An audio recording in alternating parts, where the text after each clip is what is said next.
నేను రేలాలో ఓన్లీ ఈ పాట పాడితే ఒక ఫ్లూటు, నేను నెల్లిలో నెలవంచ అంటే వెనక ఫ్లూటు ప్లే వచ్చేది, తర్వాత గజ్జలు కొన్ని ఇట్లా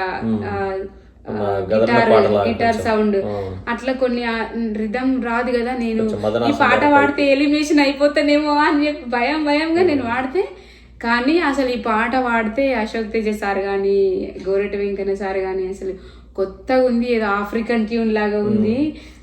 చాలా గొప్ప పాట, గొప్ప కల్చర్ ని మనం ఇది మళ్ళీ తెలంగాణ ప్రజలకు అందిస్తున్నాము అని చెప్పి చాలా బాగా చెప్పారు. అప్పుడు మంచి పాట, నాకు ఇష్టం. రికార్డ్ చేసినా కానీ ఇది షూట్ చేద్దామంటే చాలా ఇక పెద్ద పని కాబట్టి దాన్ని పక్కన పెట్టేసి, నేను మీకు తెలుసా అన్న పెళ్లి ట్రెడిషనల్ అంటే మన దగ్గర ఇప్పుడు బోనాలకి బతుకమ్మలకి తర్వాత వినాయక చవితికి అన్ని పండుగలు పీర్ల పండుగకి అన్నిటికీ పాటలు ఉంటాయి కదా. పెళ్లికి కూడా ఒక ట్రెడిషన్.